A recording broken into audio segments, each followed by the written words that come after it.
হঠাৎ করে ইরানের ওপর হামলা থামালো আমেরিকা। তারপরই ডোনাল্ড ট্রাম্প ফোন করলেন ভারতের প্রধানমন্ত্রী নরেন্দ্র মোদীকে। বিশ্লেষকেরা বলছেন ট্রাম্প মোদী ফোনালাপ খুবই গুরুত্বপূর্ণ, কারণ কূটনৈতিকভাবে আমেরিকা ও ইরানের মধ্যবর্তী অবস্থানে রয়েছে ভারত। সংঘর্ষে জড়িত 3 দেশের মধ্যস্থতার জন্য ভারত উপযুক্ত তৃতীয় পক্ষ। এখন গোটা বিশ্বের কাছে প্রশ্ন, মোদী কি ইরান যুদ্ধ থামানোর মিশনে নেমেছেন? মধ্যপ্রাচ্যে পরিস্থিতি গত কয়েক সপ্তাহ ধরে ভয়াবহ রকম উত্তপ্ত। একদিকে ইরান, অন্যদিকে যুক্তরাষ্ট্র এবং ইসরায়েল। হামলা পাল্টা হামলা, বিশ্ব যেন আরেকটি বড় যুদ্ধের দিকে এগিয়ে যাচ্ছে। কিন্তু ঠিক তখনই বড় একটি ঘোষণা আসে। মার্কিন প্রেসিডেন্ট ডোনাল্ড ট্রাম্প জানালেন 5 দিনের জন্য ইরানের জ্বালানি স্থাপনায় কোনো হামলা হবে না। এই ঘোষণার ঠিক পরদিনই ঘটে আরও বড় ঘটনা। ট্রাম্প ফোন করেন ভারতের প্রধানমন্ত্রী নরেন্দ্র মোদীকে। এক্স হ্যান্ডেলে মোদী লিখলেন, প্রেসিডেন্ট ট্রাম্প ফোন করেছিলেন। পশ্চিম এশিয়ার পরিস্থিতি নিয়ে ফলপ্রসূ আলোচনা হয়েছে।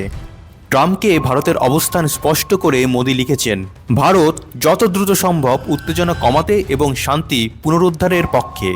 হরমুজ প্রণালী উন্মুক্ত ও সুরক্ষিত রাখা গোটা বিশ্বের জন্য গুরুত্বপূর্ণ। শান্তি ও স্থিতিশীলতার প্রচেষ্টার জন্য আমরা সবসময় পাশে রয়েছি। এখন প্রশ্ন, কেন এই ফোন কল এত গুরুত্বপূর্ণ? কারণ ভারত এখন এমন একটি অবস্থানে দাঁড়িয়ে, একদিকে আমেরিকার ঘনিষ্ঠ মিত্র, অন্যদিকে ইরানের সঙ্গেও কৌশলগত সম্পর্ক। মোদী নিজেই জানিয়েছেন ভারত শান্তি চায়, হরমুজ প্রণালী উন্মুক্ত রাখা জরুরি। এই হরমুজ প্রণালীই হলো বিশ্বের জ্বালানির লাইফলাইন। এই সরু সমুদ্রপথ দিয়ে যায় বিশ্বের 20% তেল। যদি এখানে উত্তেজনা বাড়ে, তেলের দাম আকাশ ছোঁয়া হবে, বৈশ্বিক অর্থনীতি হুমকির মুখে পড়বে, বাংলাদেশ সহ উন্নয়নশীল দেশগুলো সবচেয়ে বেশি ক্ষতিগ্রস্ত হবে।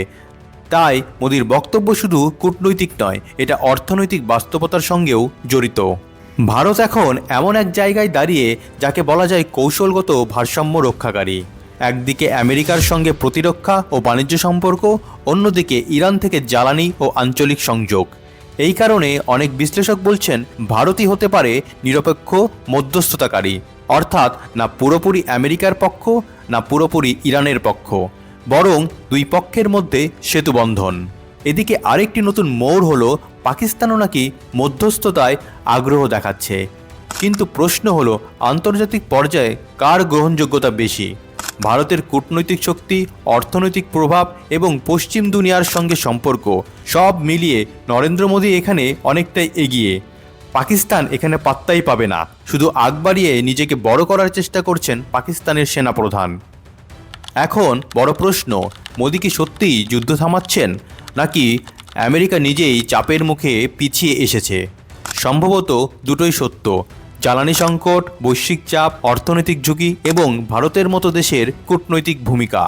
এই মুহূর্তে যুদ্ধ থেমে আছে, কিন্তু শেষ হয়নি। নরেন্দ্র মোদী হয়তো সরাসরি যুদ্ধ থামাচ্ছেন না, কিন্তু তিনি এখন সেই গুরুত্বপূর্ণ ব্যক্তি যিনি চাইলে পরিস্থিতি শান্ত করতে বড় ভূমিকা রাখতে পারেন। আর যদি সত্যিই ভারত মধ্যস্থতায় নামে, তাহলে দক্ষিণ এশিয়ার কূটনীতিতে শুরু হতে পারে নতুন এক অধ্যায়। আপনার কি মনে হয়, মোদী কি সত্যিই শান্তির দূত, নাকি এটা শুধুই বড় শক্তিগুলোর কৌশল? জানান আপনার মতামত। ভিডিওটি শেয়ার করুন, লাইক দিন, সম্ভব হলে চ্যানেলটি সাবস্ক্রাইব করুন। আর এতক্ষণ সঙ্গে থাকার জন্য ধন্যবাদ।